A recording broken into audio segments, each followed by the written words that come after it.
The Western gaming industry is dying, and it's not because of budgets, technology, or market forces. It's because Western developers have completely lost touch with what gaming is supposed to be.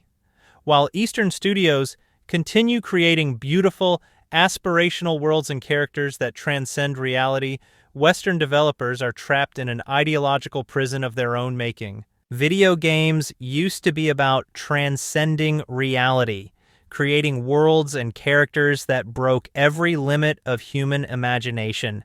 Now, Western developers are gutting that dream, replacing it with their obsession for realism that no one asked for. The worst part? They're doing this while pumping millions into development. Higher budgets, better graphics, and yet characters keep looking worse with each release.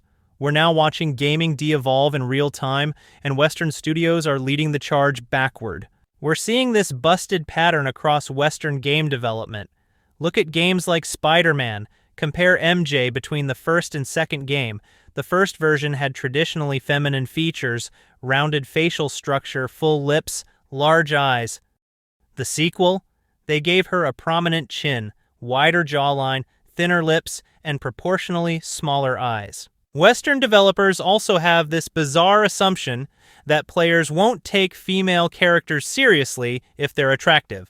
Tell that to Ada Wong, Jill Valentine, Tifa Lockhart, all conventionally attractive characters who've stood the test of time because they were well-written and interesting.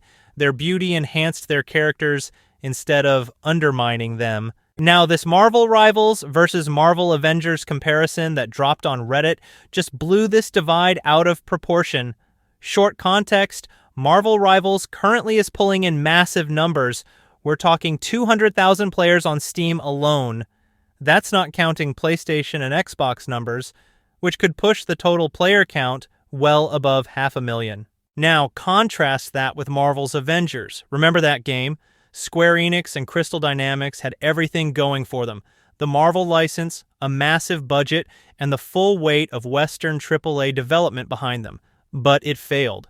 The servers shut down, the player base vanished, and it became another cautionary tale in gaming history. Marvel Rivals comes from NetEase, an Asian studio that understands what actually sells games. Aspirational characters that transcend reality instead of reflecting its limitations.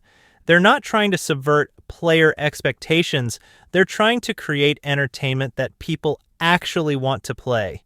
And the market is responding accordingly. On the flip side, Marvel's Avengers was developed by Crystal Dynamics under Square Enix's publishing.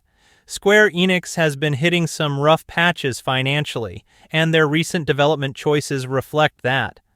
Crystal Dynamics had experience with character-driven games through Tomb Raider, but something went seriously wrong with their Marvel approach. The game's servers are already shut down, a pretty clear verdict on how that turned out. Square Enix also has been increasingly embracing DEI policies over recent years, which coincided with their declining financial situation. The Marvel comparison perfectly exposes this East versus West divide. NetEase gets it. Their Captain America looks like he could actually lead the Avengers into battle. Crystal Dynamics Cap? Poor guy looks like he borrowed his gear from a hockey team's Lost and Found. You can feel the difference in energy just looking at them. Take Thor. Marvel Rivals built him like the god he's supposed to be. Every inch of his design screams, "I'm worthy of Mjolnir." But Avengers Thor, he's got the presence of a tired lumberjack at the end of his shift. The slouched shoulders tell the whole story. This Thor doesn't believe in himself, so why should we? And then there's Black Widow. NetEase remembered she's a master spy who uses her appearance as a weapon. They kept her iconic look, athletic, graceful, dangerous. Crystal Dynamics went full military recruit instead. They gave her linebacker shoulders, stripped away her spy aesthetic, and turned her into just another tactical operator. They missed the whole point of what makes Natasha such a compelling character. It's hilarious that the Western studio with the bigger budget and the Marvel movie references on their side couldn't figure out what made these characters iconic in the first place. Meanwhile, the Eastern developers who have grown up admiring their own country version of superheroes just got it. Marvel Rivals embraces this comic book stylization. exaggerated proportions, bold stances, iconic silhouettes. Avengers chased realism and ended up with characters that lack presence. When superheroes look like cosplayers at a convention, something's wrong with the art direction. Let's dig into the core issue. What caused this massive gap in quality and reception? One key theory lies in the development philosophy, but let's not sugarcoat it. This is more than just a stylistic difference. Marvel's Avengers was obsessed with hyper-realism, but in trying to ground its characters in real-world aesthetics, it stripped away everything that made them larger-than-life heroes. You're left with Thor, who looks like he moonlights as a lumberjack, and Captain America, whose getup screams mall cop more than super soldier. These designs don't inspire awe at all. Meanwhile, Marvel Rivals nails it. Developed by an Asian studio, it unapologetically leans into exaggerated comic book aesthetics, massive muscles, sharp details, and dynamic postures. In short, they gave fans what they actually want: superheroes that look, well, super. It's no surprise that Rivals is dominating the conversation and resonating more with players. Marvel Rivals understands what Western devs don't. Humans are drawn to beauty and aspirational designs. We don't go to art galleries to look at finger paintings, and we don't play superhero games to see depressed-looking characters in hockey pads.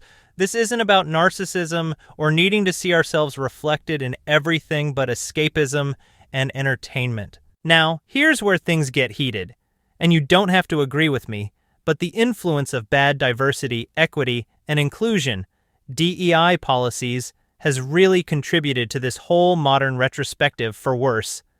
Western studios like Crystal Dynamics seem more concerned with ticking ideological boxes than crafting iconic designs. They're so preoccupied with avoiding problematic tropes that they've drained their characters of any distinctiveness. Instead of heroic, statuesque figures, we get genderless, awkwardly proportioned characters that lack charisma or presence. And let's call out the hypocrisy here. These policies claim to celebrate diversity, yet they result in bland, homogenized designs that no one is asking for. Fans don't want Captain America to look like he's been benched for years, nor do they want Black Widow to have broader shoulders than her hips. These decisions reek of performative virtue signaling, and it's killing creativity in Western game design, sadly. Western studios are infesting their games with Hollywood's worst tropes. Male characters become neurotic and insecure, while female characters get redesigned to look and act like men. Because these studios wrongly equate masculinity with strength and femininity with weakness. They lack the creativity to write strong female characters who maintain their femininity, so they just create masculine parodies instead. Let's analyze Black Widow's design more deeply. Marvel's Avengers follows the same failed Western design philosophy we've seen destroying franchises across the industry, what I frequently read as the uglification process, but you don't have to agree with the term, of course. They're actively removing feminine characteristics from female characters while simultaneously making male heroes look weak and deflated. It's not a technology limitation. Games could render beautiful characters accurately 20 years ago. Look at Julia Voth in Resident Evil Remake. This is purely ideological. The Fantastic Four reveal drives this home. Look at the Thing. He's massive, rocky, intimidating. Reed Richards has that classic heroic build. Sue Storm and Johnny maintain their iconic looks, and X is absolutely going crazy for her right now. Every character reads instantly as their comic counterpart while adding just enough modern detail.